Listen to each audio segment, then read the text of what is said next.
Hello once again, you're watching View from Stormont. The TUV held its annual conference at the weekend. The headline news is that the party now has a formal partnership with Reform UK for the forthcoming election. Indeed, senior members of Reform, including its leader Richard Tice, were at the event. They heard the TUV leader Jim Allister claim that the DUP had no mandate for its return to Stormont. Earlier, I spoke to Jim Allister. Jim Allister, why did the TUV link up with Reform UK? Well, I think considering that we've had a very close relationship through Ben Habib, through the whole campaign against the protocol, it was a natural follow-through, particularly when the DUP somersaulted into being protocol implementers, that those of us who stood by our pledges against the protocol should gel together to carry forward that fight.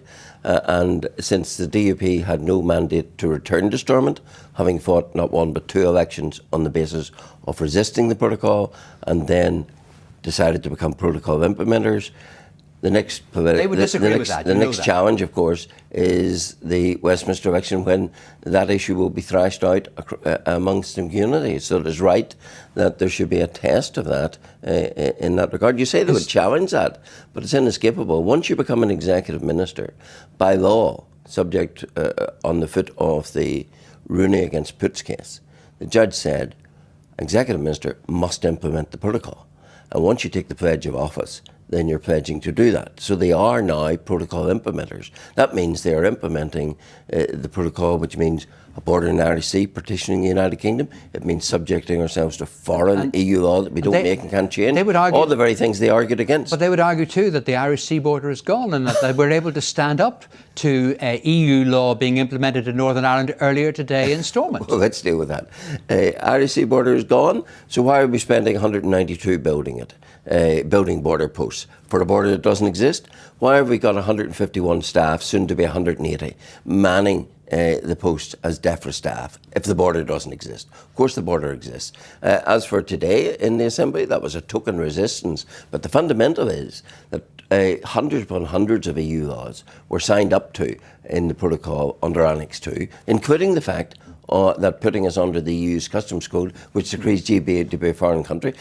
The Donaldson deal accepts not one syllable of that has been changed by the Donaldson deal. That still prevails. Let us accept that we are where we are. Is this the last throw of the dice for the TUV? No, this is a throw of the dice to create a roll call election for unionists who defend the union, who believe in the union, who are opposed to the union dismantling protocol, who reject an Irish Sea border, who repudiate that we should be governed by foreign laws we don't make and don't change. This is an opportunity for people who to come out and vote for that and to maximise the unionist vote. Because let's be very clear, with the DUP having done what they've done, there are thousands upon thousands of people who could never vote for them again. If there are no TUV reform candidates, then they'll stay at home. By having such candidates, we not only afford them opportunity to change their representation, but we maximise the unionist vote, and that can only be a good thing. And the DUP are saying that it's like taking a wrecking ball to unionism. No, look, once an election is called, there's no such thing as a DUP seat or a Sinn Féin seat. The seats belong to the people in each constituency. It's for the people to decide. And, you know, TUV kept out of the 2019 general election to allow the DUP to show what they could do on Brexit. They lost 2 seats without TUV in the fight. They failed on the protocol, and they're now in to implement the protocol. So, you know, it wasn't TUV that divided unionism. Unionism was united on a joint declaration. Yes. It was the Ulster Unionists first, and the DUP second that shredded that. Are people not going to see this as Jim Allister and the TUV being no more than a one-trick pony? Well, we're now in a connection with a national party, which is on the up in the United Kingdom. And I think it's important that unionism isn't parochial, isn't looking in. We are looking out to the union of which we want to be a part, with a party of like principles, and we're affording people the opportunity to expand, not diminish unionism. Let's say it all goes wrong and that you split the unionist vote and that unionist seats are lost. Well, that's 2 points there. The people who are dividing unionism are those who have departed from what was the unified approach of unionism. They may well say you're the one who's dividing unionism. Let's be very clear. 28th of September 2021, every unionist leader signed a solemn declaration of unalterable position being opposition to the protocol. First, the Ulster Unionists disavowed that. Now the DUP have disavowed that.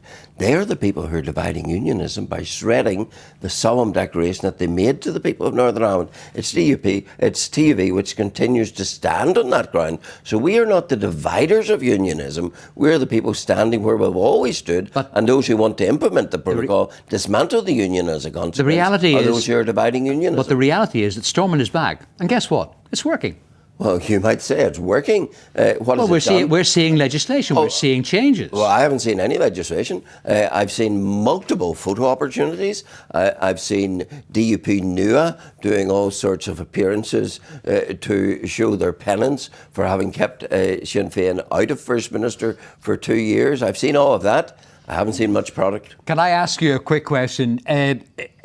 Will you be standing in all 18 constituencies in a general election? That certainly is the ambition, to provide everyone with the opportunity to declare themselves on the side of the union, against the protocol, against an Irish Sea border, and against the fact that we shouldn't be governed by foreign laws. In a few seconds, how many seats do you reckon the TUV will win? Well, that's entirely in the hands of the electorate. They are the electorate seats.